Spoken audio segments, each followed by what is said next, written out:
መልካም ተመልሰናል። ከዛሬ ከስንት ዓመት በፊት ይመስላችኋል የሆነ ላይብረሪ ውስጥ ገብቼ ያነበብኩት ነገር ነው። ብዙ ጊዜ ላይብረሪዎች ውስጥ የሚታየ የተለመደ በጣም ታዋቂ ጥቅስ አለ፣ ማንበብ ሙሉ ሰው ያደርጋል የሚል።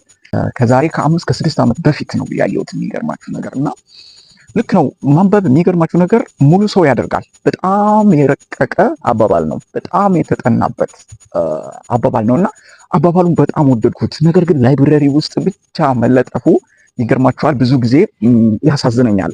ይህ አባባል ካፌዎች ውስጥስ ለምን አይለጠፍም? ገብቷችኋል?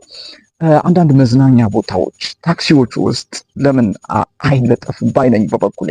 ምክንያቱም ሁሉም ሰው ሊያነብ ይገባል። በተለይ ደግሞ በዚህ እኛ ባለንበት ክፍለ ዘመን ወጣቱ ማንበብ መቻል አለበት።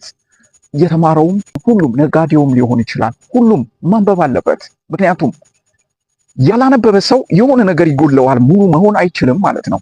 ስለዚህ ቢያንስ የሚያነብ ሰው ነው ሙሉ ሰው ተብሎ የሚጠራው እና ሙሉ እንድንሆን የግድ ምን ማድረግ አለብን? ማንበብ አለብን ማለት ነው።